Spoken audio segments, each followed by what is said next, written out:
Mastering English. Conquering the negatives of should. Hello, language learners. Today, we'll take a deep dive into an essential part of English grammar: the negative forms of the modal verb should. This might sound complex, but don't worry, we'll break it down step by step. Let's tackle this grammatical challenge together. Should is a modal verb we use to talk about obligation, advice, expectation, and probability. It is a powerful tool that helps us express ourselves more precisely. But when do we use it in negative forms? Let's find out.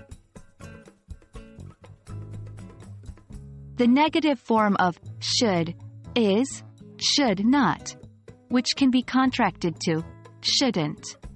We use shouldn't to express something that is a bad idea or to give advice against doing something. For example, you shouldn't drive without a seatbelt.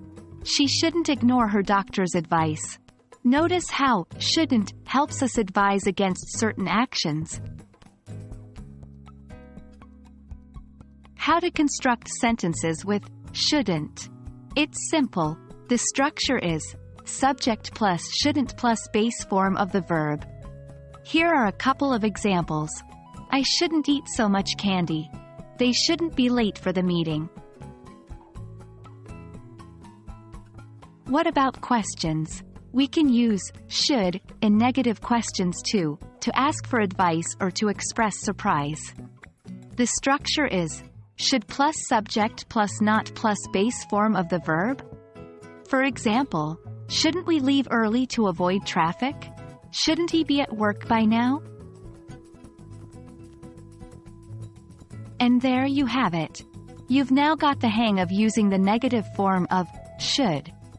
Remember, practice makes perfect, so try to use shouldn't in your daily conversations and writing.